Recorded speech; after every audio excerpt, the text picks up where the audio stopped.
A vontade de Deus, meus irmãos, para o homem é que ele conheça e prossiga em conhecer ao Senhor, como a gente vê lá em Oséias 6,3. Examinando as Escrituras, sabendo manejá-las, pois elas podem nos fazer sábios para a salvação pela fé, que há somente em Cristo Jesus, como a gente confere em 2 Timóteo 3,15. Acerca de costumes e de práticas tradicionais, a Bíblia nos orienta a termos bons costumes. Você pode conferir isso lá em 1 Coríntios 10:31, 6:20, Tito 2:10 também. Agora, quanto aos costumes, eles são sociais, eles são humanos, eles são regionais, eles são temporais, eles ocorrem na esfera humana, conforme, inclusive, as etnias e as tendências culturais de cada povo.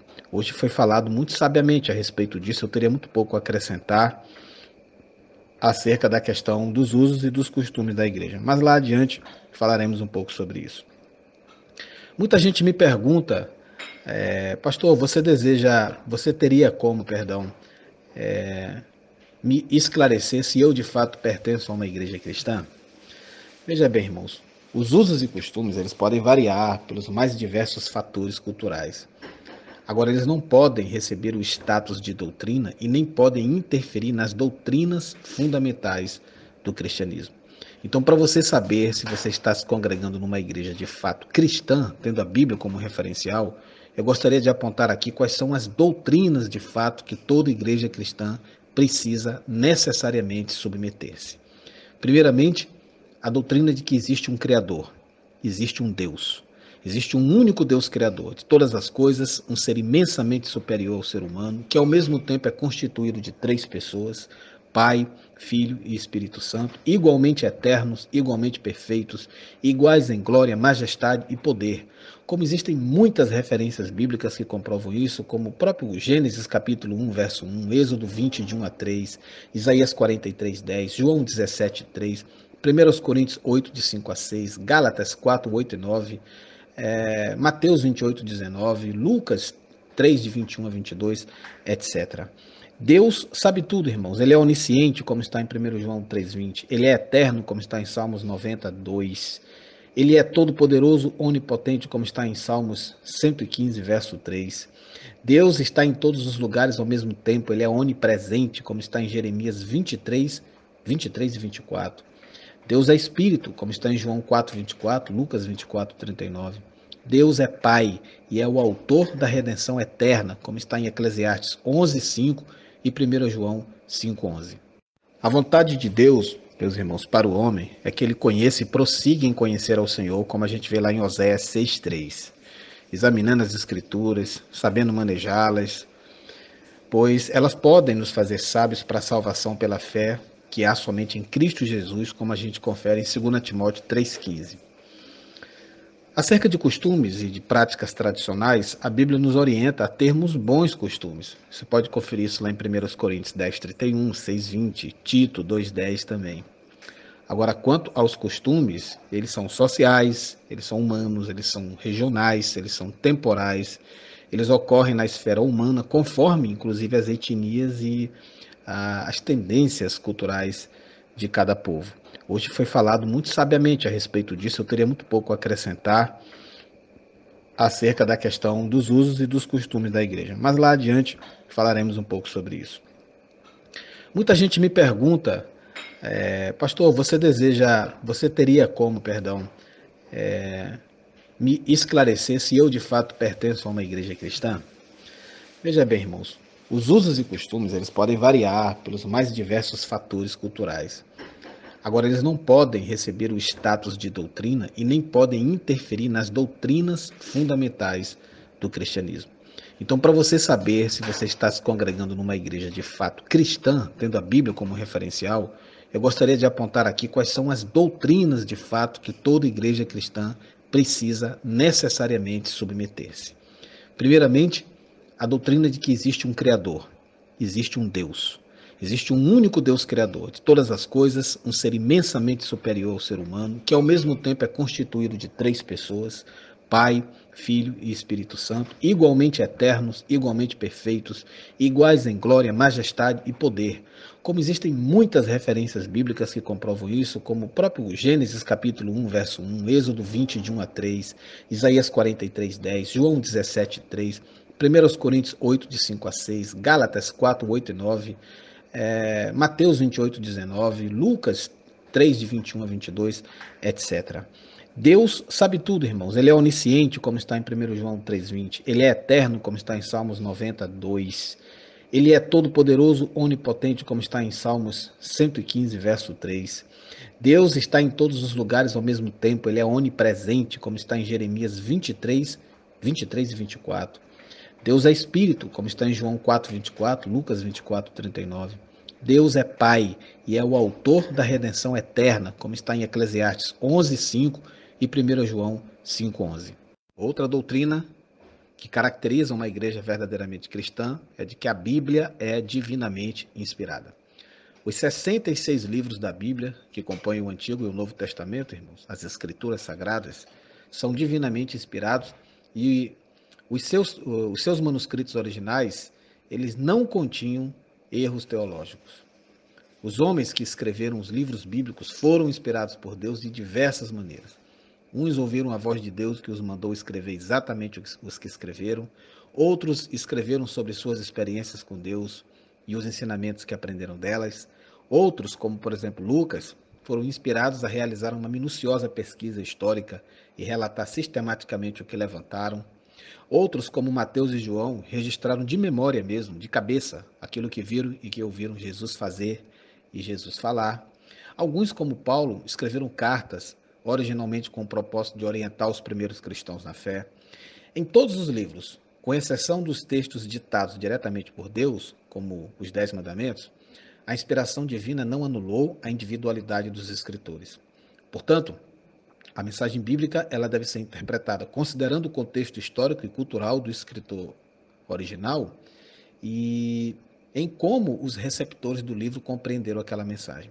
Os livros da Bíblia foram transmitidos através dos séculos de um modo que chegaram até nós com uma grande fidelidade aos originais, principalmente quanto às doutrinas centrais do cristianismo, que é exatamente daquilo que nós estamos falando hoje. As variações que existem nos manuscritos antigos, encontrados pelos arqueólogos, elas só afetam ensinos periféricos do cristianismo. A Bíblia ela pode ter sido escrita por homens de Deus, e de fato o foi, e ela é a autoridade suprema e final em questões de fé e de conduta, em questões acerca da pessoa de Deus, da origem de todas as coisas, da vida e até do pós-morte. É o critério referencial, é o padrão pelo qual toda doutrina, todo pensamento, todo procedimento de fé devem ser julgados, como está em 2 Timóteo 3, 16 e 17, 2 Pedro 1, 20 e 21, Hebreus 4, 12. Portanto, toda igreja cristã precisa ter necessariamente essa compreensão acerca da Bíblia. Outra doutrina fundamental é que Jesus Cristo é Deus e também homem. Jesus, irmãos, o Cristo é Deus, o Filho, a segunda pessoa da Trindade divina, e é também humano, embora hoje ele não esteja presente corporalmente na terra. Ele é aquele para o qual e por meio do qual todas as coisas foram criadas por Deus, como está em João 1, 1 e 2. Jesus, que já existia desde a eternidade como Deus glorioso, abriu mão de parte dos seus privilégios divinos e encarnou como homem com a missão de salvar a humanidade dos seus pecados. Nasceu da Virgem Maria, concebido pelo Espírito Santo, como está lá em Mateus 1, 18 e 25, como está em Lucas 1, de 26 a 38. Ele jamais pecou, como está em 1 Pedro 2, 22. Foi crucificado por causa dos nossos pecados e por isso se tornou o único, eu repito, o único mediador entre Deus e os homens e o único caminho para chegarmos ao Pai, como está em 1 Timóteo 2, 5, como está em João 14, 6. Jesus foi sepultado, ressuscitou fisicamente ao terceiro dia, após aparecer a uma grande multidão de discípulos, ascendeu ao Pai, onde hoje se encontra até o dia em que retornará física e pessoalmente para resgatar a sua igreja, aleluias, para julgar a humanidade e para reinar sobre as nações. Há uma riqueza farta de versículos que comprovam isso. Eu vou citar apenas 3 para não me prolongar. Filipenses 2, de 5 a 8, Mateus 11, 27. Nós poderíamos também citar Colossenses 2, 9. Me permito citar mais alguns, vão aflorando na mente. Romanos 8, 3, João capítulo 1, verso 1 e também versos de 14 a 18. 1 Coríntios 15, de 1 a 8. Louvado seja Deus, porque a sua palavra confirma tudo isso. Outra doutrina, irmãos, fundamental é a doutrina do Espírito Santo, a sua pessoa, a sua missão. O Espírito Santo é o ajudante, né? Em grego é o paráclitos, é o prometido pelo Pai, prometido pelo Filho, como está lá em João 14,16. Ele é uma pessoa e não uma energia, como algumas seitas ensinam. A sua missão é convencer o ser humano de que ele é pecador e que merece ser condenado por Deus. Produzir um novo nascimento, o batismo espiritual, né, ou plenitude espiritual, e a santificação dos arrependidos que recebem Jesus como Senhor e Salvador pessoal. É também sua missão fazer os nascidos de novo conhecerem mais e mais o Senhor Jesus e crescerem espiritualmente. Iluminar as suas mentes para compreender as Escrituras.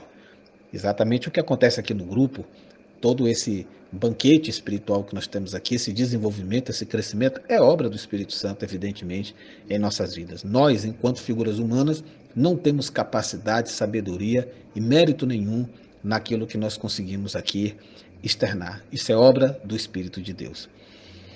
E nós temos, meus irmãos, também como função do Espírito Santo a distribuição dos dons espirituais, por meio dos quais ele equipa os santos para a obra do ministério, como nós recentemente estivemos também debatendo aqui no grupo. João 16, de 8 a 10, Atos 1, 4 e 1, 8 também, Romanos 5, 5, 1 Coríntios 12, de 27 a 30, Efésios 4, 11, Gálatas 5, 22, são algumas referências bíblicas que comprovam o que nós acabamos de afirmar. Uma igreja, para ser cristã de fato, irmãos, ela também tem que pregar e crer na doutrina da pecaminosidade humana. A raça humana é pecadora. O ser humano foi originalmente criado por Deus à sua imagem e semelhança para adorar e ter comunhão com o Criador e exercer domínio sobre a criação. Entretanto, por causa da sua rebelião contra Deus, o homem se corrompeu e se depravou. A comunhão com Deus foi cortada e o governo deste mundo passou para as mãos de Satanás, um anjo que anteriormente era bom e se rebelou contra Deus, levando em sua rebelião 1/3 dos anjos. Consequentemente, toda a criação foi contaminada pelo pecado, sendo a morte física e espiritual a consequência final. A restauração da sua comunhão com Deus é essencial à humanidade, entretanto, o ser humano está incapacitado de conquistá-la por si mesmo, por mais que ele se esforce. Como nós vemos em Gênesis 1, 27, Salmo 51, 5, Isaías 64, 6 e 7, Romanos 3, 10, Romanos 3, 23, Romanos 5, 12, etc. O homem é pecador e desesperadamente necessitado da graça de Deus para ser salvo. Uma igreja cristã de fato crê e prega isso. Outra doutrina é a doutrina da justificação, salvação pela fé, devido ao sacrifício expiatório de Cristo, por causa da graça de Deus, a realidade do paraíso e o céu. Tudo isso vem junto. A salvação do gênero humano, irmãos, ela foi providenciada por Deus unicamente pelo sacrifício vicário de Jesus Cristo.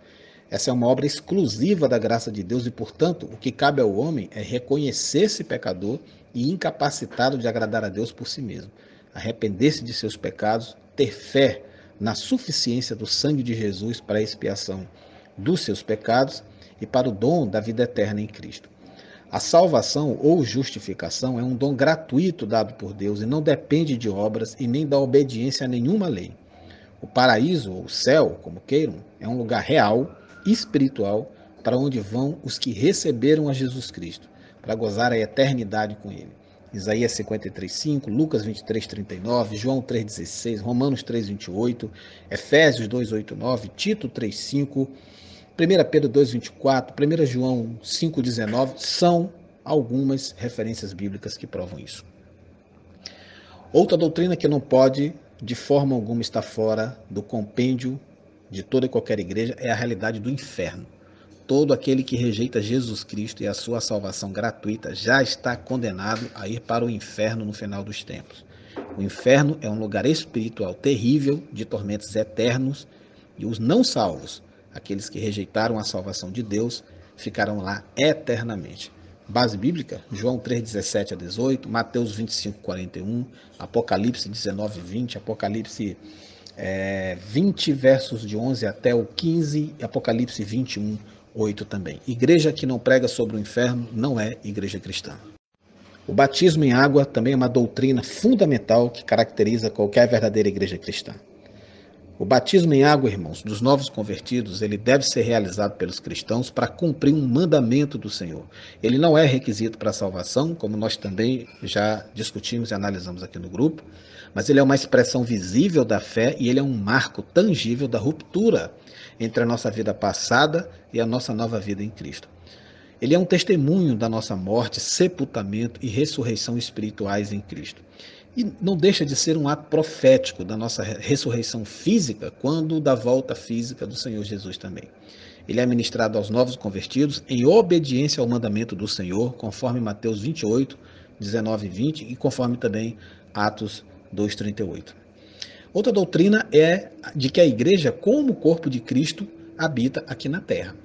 A igreja, irmãos, ela é um conjunto de todos os discípulos de Cristo na terra.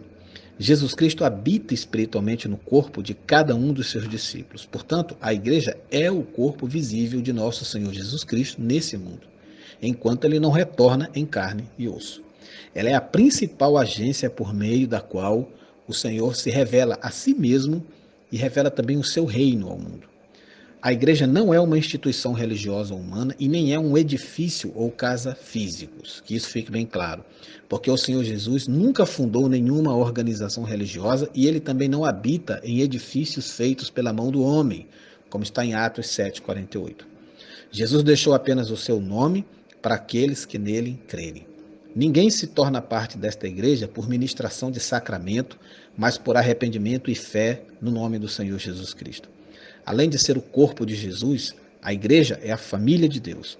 A missão da igreja é expressar a presença e o amor de Deus ao mundo, por meio da pregação do evangelho, da realização das obras de amor e pela demonstração do poder de Deus, evidenciado por uma vida regenerada e pelo exercício dos dons espirituais, como nós vemos em João 2,19, 1 Coríntios 6,19 e também em Efésios 4, de 11 a 12.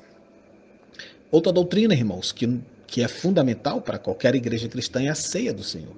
A ceia do Senhor é um outro ato que tem que ser realizado pelos cristãos por mandamento de Jesus, e é uma refeição. Originalmente era um jantar a ser compartilhado pelos discípulos de Jesus em sua memória até o dia da sua segunda vinda física. É uma celebração material e espiritual da igreja com Cristo.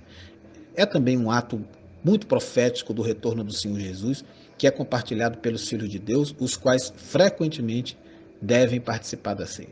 João 6, 48 até o 58, Atos 2, 42 e 46, e os textos mais contundentes acerca da ceia. 1 Coríntios 10, 17 e 1 Coríntios 11, de 23 a 26.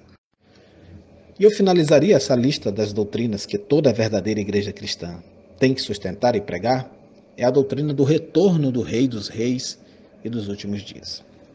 O Senhor Jesus, irmãos, ele vai voltar à terra uma segunda vez, no final da história, como ser humano e Deus espiritual e fisicamente, descendo das nuvens, exatamente como de onde ele subiu, em Betânia, no sopé do Monte das Oliveiras. Porém, dessa vez, ele virá como o grande rei do universo, para subjugar toda a terra ao seu santo domínio. O seu retorno vai ser repentino e visível a todos. Ele vai ser precedido de um período de grande tribulação, que é um sofrimento na terra. Naquele dia, os cristãos que já tiverem morrido serão ressuscitados em carne e osso, e os cristãos que estiverem vivos naquele dia terão seus corpos transformados, e todos os nascidos de novo serão reunidos e arrebatados às nuvens, unindo-se para sempre com o Senhor Jesus. É claro que o episódio do arrebatamento é anterior ao posterior episódio da vinda de Cristo para julgar a terra. Existem algumas diferenças teológicas quanto a isso. Os amilenistas veem nisso um episódio só, os pré-tribulacionistas, como eu, veem uma separação. Fato é que depois disso haverá um julgamento final da humanidade. Os que rejeitaram a salvação de Jesus, juntamente com Satanás e seus anjos, serão lançados eternamente no inferno. Finalmente haverá novos céus e nova terra para os filhos de Deus, como a gente vê em Atos 1:11, 1 Tessalonicenses 4, de 14 a 17, 2 Pedro 3:7, Apocalipse 20:10, 2 Pedro 3:13, Apocalipse 21, verso 1, são textos que comprovam isso. Esse é um apanhado, meus irmãos, é um compêndio fundamental no que diz respeito à doutrina. Doutrina é isso, e a igreja que se diz cristã precisa, sem dúvida alguma, estar fundamentada nisso. Eu, como um cristão reformado, e quando digo reformado, os amados não entendam calvinista, porque existe uma ideia de que ser reformado é ser calvinista. Sou reformado, mas não sou calvinista.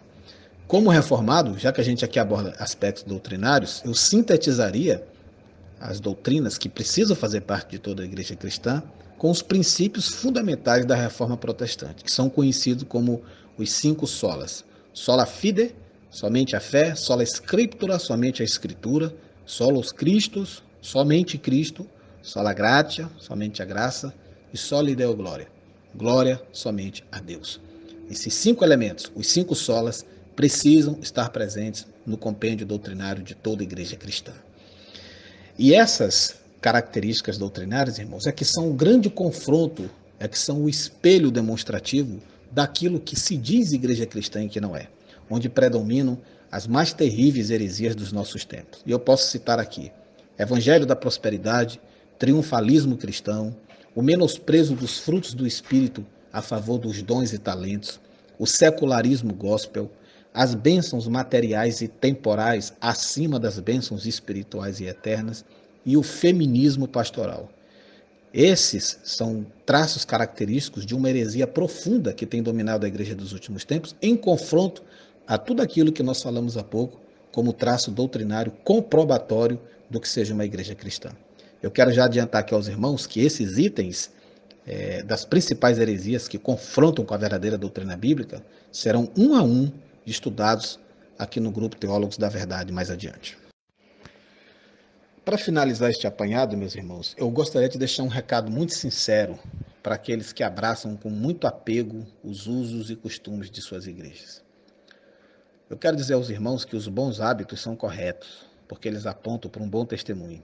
Um cristão deve saber se vestir, deve se expressar, se posicionar com santidade, e ciente de que ele foi chamado para influenciar o mundo e não ser parecido e influenciado por ele. Todavia, não seja um cristão cego biblicamente jamais. Se vai seguir ou não a determinadas tradições, é a sua consciência que deve lhe dizer. Agora, é necessário que ele saiba defender esta escolha de usar ou não um determinado dogma cultural ou tradicional da sua igreja. Porque essa história de faço isso porque o pastor manda, ou porque eu aprendi assim, ou porque a minha igreja começou desta maneira, isso não são argumentos cabíveis para quem anda e para quem crê baseado nas Escrituras. É importante saber justificar as nossas escolhas com o mínimo de inteligência teológica. Não pegue versículos isolados da Bíblia para defender um ponto de vista. Analise o contexto, entenda o que Deus quer para cada um de nós. Saiba a diferença entre religião e evangelho. Não queira condenar as pessoas que não pensam como você pensa. E jamais se julgue mais santo do que alguém, porque você se priva de algumas coisas e aquela outra pessoa não. Se você quiser adotar alguns usos e costumes, faça-o por amor a Deus e não por causa de uma ordem que tenha sido dada pelo pastor da sua igreja. Assim você vai ter convicção do que faz. O que não pode existir, irmãos, é rebeldia, porque o verdadeiro cristão não age assim. Como não é uma questão que invalida o evangelho, desde que fique claro que esses costumes são apenas uma forma de organização de um certo grupo e não um ensinamento bíblico, isso não precisa contrariar, evidentemente, o seu líder. Tente conversar, tente justificar o seu ponto de vista. Se não for possível, ou se isso não der resultado, procure estar em comunhão com outros irmãos que pensam da mesma maneira que você. E lembre-se, a nossa salvação é pela graça, é por meio da fé. Não há nada que nós possamos fazer para alcançar a salvação. Somente o Evangelho nos leva para o céu. O resto, como a própria palavra já diz, é resto. Deixo para os irmãos 2 João, capítulo 1, verso 9, que diz: todo aquele que avança, ou seja, todo aquele que ultrapassa os limites do ensino apostólico, e não persevera na doutrina de Cristo, não tem a Deus. Quem persevera na doutrina de Cristo, esse tem tanto o Pai como o Filho. Grande abraço a todos, muito obrigado pela atenção, que o Senhor os abençoe, em nome de Jesus.